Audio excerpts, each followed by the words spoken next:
Mavelikkara sub ജയിലിൽ ഉറപ്പിക്കുകയാണ്. Mavelikkara sub ജയിലിലേക്കാണ് Rahul മാങ്കൂട്ടത്തിനെ കൊണ്ടുപോവുക എന്നുള്ളതാണ്. അപ്പോൾ ഇനി മാവേലിക്കര സബ് ജയിലിലേക്ക് പത്തനംതിട്ടയിൽ നിന്നും പോവേണ്ടതുണ്ട്.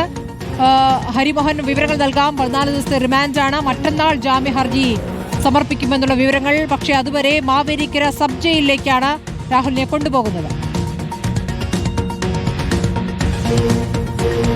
തീർച്ചയായിട്ടും മാവേലിക്കര സ്പെഷ്യൽ സബ് ജയിലിലേക്ക് സുരക്ഷ കൂടി പരിഗണിച്ചുകൊണ്ട് മാവേലിക്കര സ്പെഷ്യൽ സബ് ജയിലിലേക്കാണ് രാഹുൽ മാങ്കൂട്ടത്തിനെ കൊണ്ടുപോവുക എന്നുള്ളതാണ് മനസ്സിലാക്കാൻ സാധിക്കുന്നത്. ഏറ്റവും ഒടുവിലായിക്കൊണ്ട് 14 ദിവസത്തേക്ക് റിമാൻഡിൽ വിട്ടിരിക്കുന്നത് മാവേലിക്കര സ്പെഷ്യൽ സബ് ജയിലിലേക്കാണ്. ഇനിയിപ്പോൾ കസ്റ്റഡി അപേക്ഷയാണ് നൽകാനുള്ളത്. അതിപ്പോൾ ഇന്ന് നൽകില്ല. ഇനി അടുത്ത ദിവസം അതിൽ തിരുവല്ല മജിസ്ട്രേറ്റ് വരുന്ന സമയത്ത് അത് ഓപ്പൺ കോടതിയിൽ തന്നെ നൽകാനുള്ള തീരുമാനത്തിലേക്കാണ് പ്രോസിക്യൂഷൻ എത്തിയിരിക്കുന്നത് എന്നുള്ളതാണ് മനസ്സിലാക്കാൻ സാധിക്കുന്നത്. 2 വകുപ്പുകൾ ചുമത്തിക്കൊണ്ട് ബലാത്സംഗ കുറ്റവും ഭീഷണിപ്പെടുത്തൽ അടക്കമുള്ള 2 കുറ്റങ്ങൾ ചുമത്തിക്കൊണ്ടാണ് രാഹുലിനെതിരെ ഈ കേസ് ക്രൈംബ്രാഞ്ച് ആസ്ഥാനത്ത് രജിസ്റ്റർ ചെയ്തത്.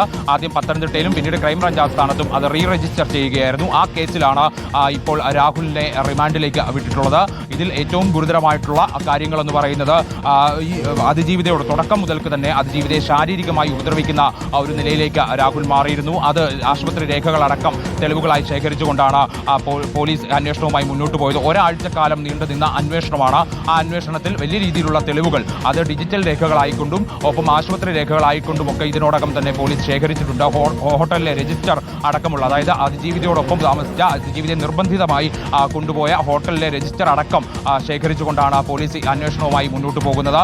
അതിൽ രാഹുലിനെ അറസ്റ്റ് ചെയ്യാൻ പര്യാപ്തമായ തെളിവുകളൊക്കെ തന്നെ ഉണ്ട് എന്നുള്ളത് സ്ഥിരീകരിച്ചുകൊണ്ടാണ് കഴിഞ്ഞ 2 ദിവസത്തിനുള്ളിൽ ഈ അറസ്റ്റ് ചെയ്യാനുള്ള ഒരു തീരുമാനത്തിലേക്ക് ഉന്നത ഉദ്യോഗസ്ഥർ എത്തുകയും അങ്ങനെ ഒരു നിർദ്ദേശം താഴെത്തട്ടിലേക്ക് നൽകുകയും ചെയ്തത്. അങ്ങനെയാണ് ഇന്നലെ രാത്രിയോടുകൂടി അന്വേഷണ ഉദ്യോഗസ്ഥർ പാലക്കാട് പോലീസിൽ വിവരം അറിയിച്ചതനുസരിച്ച് അവർ പാലക്കാട്ടെ KPM ഹോട്ടലിൽ കേന്ദ്രീകരിച്ചുകൊണ്ട് അവിടെ രാഹുലിനെ കൃത്യമായി നിരീക്ഷിക്കുകയും പിന്നീട് തുടർന്ന് മറ്റാരുമില്ല എന്ന് ഉറപ്പുവരുത്തിയ ശേഷം, വാർത്ത പുറത്തു പോവില്ല എന്ന് ഉറപ്പുവരുത്തിയ ശേഷം, മറ്റു നീക്കങ്ങൾക്ക് ഒരു സാധ്യതയും ഉണ്ടാവില്ല എന്ന് ഉറപ്പുവരുത്തിയ ശേഷം കസ്റ്റഡിയിലെടുക്കുകയും തുടർന്ന് പത്തനംതിട്ട എയർ ക്യാമ്പിൽ അറസ്റ്റ് രേഖപ്പെടുത്തുകയും ചെയ്തത് എന്നുള്ളതാണ് ഏറ്റവും പ്രധാനപ്പെട്ട കാര്യമായിട്ട് ചൂണ്ടിക്കാണിക്കേണ്ടത്. ഒപ്പം തന്നെ അതിനുശേഷം സമർപ്പിക്കുന്ന റിമാൻഡ് റിപ്പോർട്ട്, ആ റിമാൻഡ് റിപ്പോർട്ടിലാണ് യുവതിയുടെ മൊഴി, അതിജീവിതയുടെ മൊഴി എന്ന് പറയുന്നത് ഗൗരവ സ്വഭാവത്തിലുള്ളതാണ് എന്നുള്ളതാണ് നമുക്ക് മനസ്സിലാക്കാൻ സാധിക്കുന്നത്. അതായത് ഫെനി അടക്കമുള്ള ആളുകളുടെ പേര്, ആ പേരുകൾ അടക്കം സൂചിപ്പിച്ചുകൊണ്ടാണ്, അതായത് ഈ ഫ്ളാറ്റിനടക്കം പണം വാങ്ങിക്കൊണ്ട് രാഹുൽ വലിയ രീതിയിലുള്ള സാമ്പത്തിക ചൂഷണം അതിജീവിതയെ നടത്തി എന്നുള്ളതാണ്.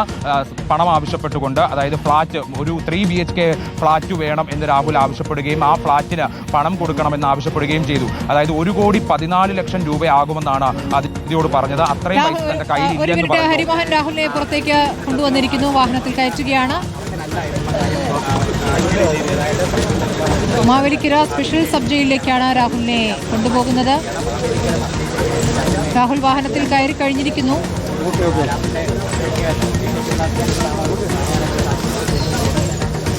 പത്തനംതിട്ടയിൽ നിന്നും മാവേലിക്കരയിലേക്ക് എത്തിക്കേണ്ടതുണ്ട്.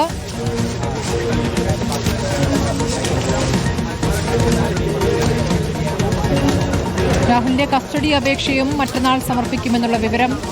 രാഹുലിന്റെ അഭിഭാഷകൻ ജാമ്യ അപേക്ഷയും നൽകുന്നത് മറ്റന്നാളായിരിക്കുമെന്നുള്ള സൂചനകൾ ലഭിക്കുന്നു.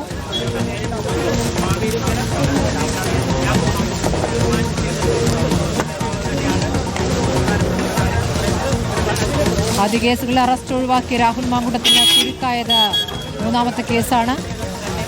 വളരെ വേഗത്തിൽ SITയുടെ നീക്കം അപ്രതീക്ഷിതമായി രാഹുൽ മാങ്കൂട്ടത്തിന് നേരെ ഉണ്ടാവുകയായിരുന്നു. 14 ദിവസം റിമാൻഡ് ചെയ്ത രാഹുലിനെ ഇപ്പോൾ ജയിലിലേക്ക് കൊണ്ടുപോകുന്ന ദൃശ്യങ്ങളാണ്. ഹരിമോഹൻ ജയിലിലേക്ക് കൊണ്ടുപോവുകയാണ്. ഇവിടെ നിന്നും മാവേലിക്കര സ്പെഷ്യൽ സബ് ജയിലിലേക്ക് എത്ര ദൂരം, എത്ര സമയം കൊണ്ടെത്തും?